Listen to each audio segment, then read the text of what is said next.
Alkisah. Cerita kali ini berasal dari tanah Jawa.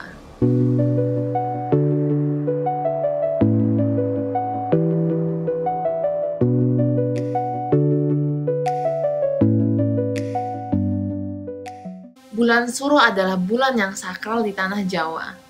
Banyak yang percaya bahwa bulan Suro adalah bulan di mana para arwah gaib berdatangan. Ritual-ritual kepercayaan pun banyak dilakukan, terutama di malam 1 Suro.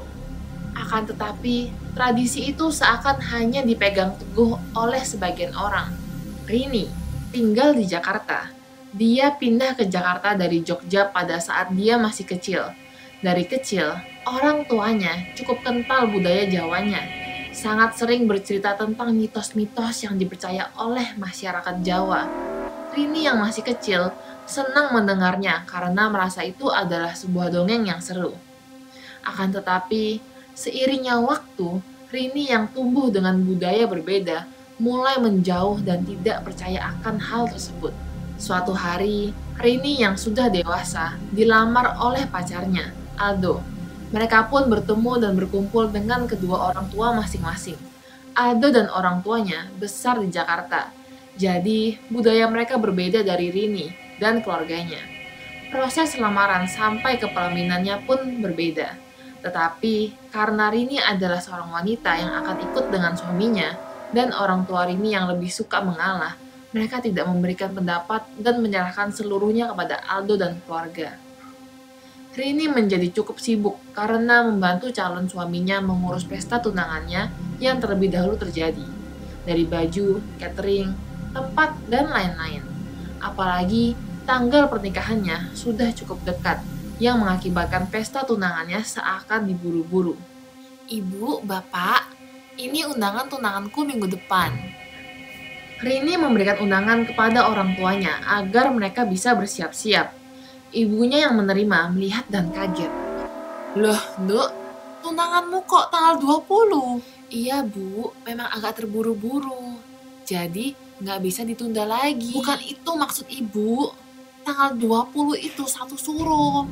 Pamali untuk acara. Ah, Ibu, keluarga Aldo kan nggak percaya yang mitos-mitos begitu. Nggak apa-apa lah, Bu. Lagian ini nggak bisa dirubah lagi. Nggak boleh, Nduk. Nanti kamu bakal kenapa-napa. Udahlah, Bu. Nggak akan kenapa-napa. Aku pergi dulu ya. Mau ketemu sama orang cateringnya. Orang tua Rini tidak bisa merubah keputusan Rini yang sudah bulat dan hanya bisa berdoa. Tidak berasa, hari pertunangan pun sudah dekat. Karena acaranya pada jam 8 malam, persiapannya dilakukan pada hari yang sama, mulai dari dekorasi sampai ke makanan. Rini yang tidak memakai I.O. mengawasi sendiri seluruh persiapan. Untungnya, tidak banyak kendala dan semua berjalan lancar.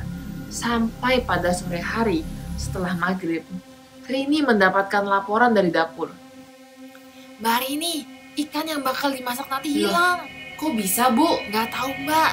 Kan kita mau masak ikannya fresh begitu tamunya datang. Jadi, kita bumbui dan taruh di meja. Nah, pas kita lagi mau pindahkan ke dekat bakaran, itu hilang. Rini pun pergi mengecek ke dapur dan ikut mencari keberadaan ikan mentah tersebut. Setelah bersama-sama mencari, akhirnya mereka menemukan jejak ikan mentah itu. Mereka menemukan ikan mentah itu di gerobak sampah. Yang seramnya, ikan-ikan itu tidak ada yang utuh lagi. Semuanya seperti ada bekas gigitannya yang cukup besar.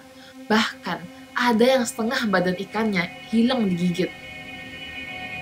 Lelepah! Seluruh tim masuk terdiam, bulu kuduk mereka berdiri. Kebetulan mereka semua cukup berumur dan mempercayai budaya kuno Jawa. Jadi, mereka semua langsung mengerti biarpun hanya satu kata yang diucap. Mbak Rini, lebih baik kita jangan masak ikan. Loh, kenapa, Bu? Kan ikan masakan utama kita nanti. Gini, Mbak Rini, lepah itu makhluk gaib yang muncul di bulan Suro. Kita orang Jawa percaya tidak boleh membuat hajatan di bulan Suro, apalagi di tanggal 1 Suronya. Alasannya, ya lelepah itu. Dia suka memakan daging binatang mentah, terutama ikan. Ah ibu, jangan bercanda. Mana ada makhluk begituan. Bener mbak, ini buktinya. Kan bisa aja ada kucing bu, atau apa gitu yang gigit ikan ini. Mana ada mbak, kucing segede itu gigitannya. Kecuali beruang. Sudah bu, ayo lanjutkan masaknya saja. Sebentar lagi sudah mulai acaranya. Rini yang merasa tidak ada waktu lagi, langsung memotong. Tim memasak yang dipimpin Ibu Koki pun hanya bisa melanjutkan memasak. Setelah itu, Rini yang tidak melihat ada masalah lain, pergi menyiapkan dirinya sendiri. Acara dimulai dengan lancar, para tamu mulai berdatangan.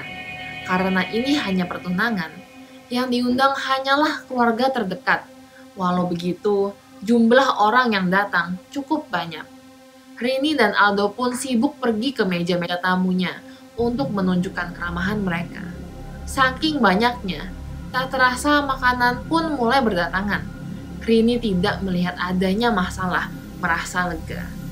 MC yang melihat seluruh makanan sudah tersajikan, spontan mengajak para tamu untuk berdoa terlebih dahulu. Semua orang pun ikut menutup matanya dan berdoa menurut kepercayaan masing-masing. Tiba-tiba, suara teriakan terdengar di mana-mana.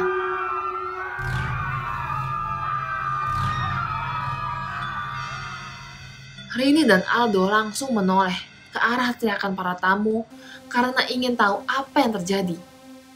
Belum sempat bertanya, suara teriakan Ibu Rini terdengar. "Ah! Ada apa bu?" Ibunya tidak menjawab dan hanya menunjuk ke arah makanan yang telah disajikan. Rini kaget bukan main. Yang dilihatnya bukan lagi ikan bakar yang enak, melainkan ikan mentah yang ada bekas gigitannya. "Ini suron, Duk. Pamali.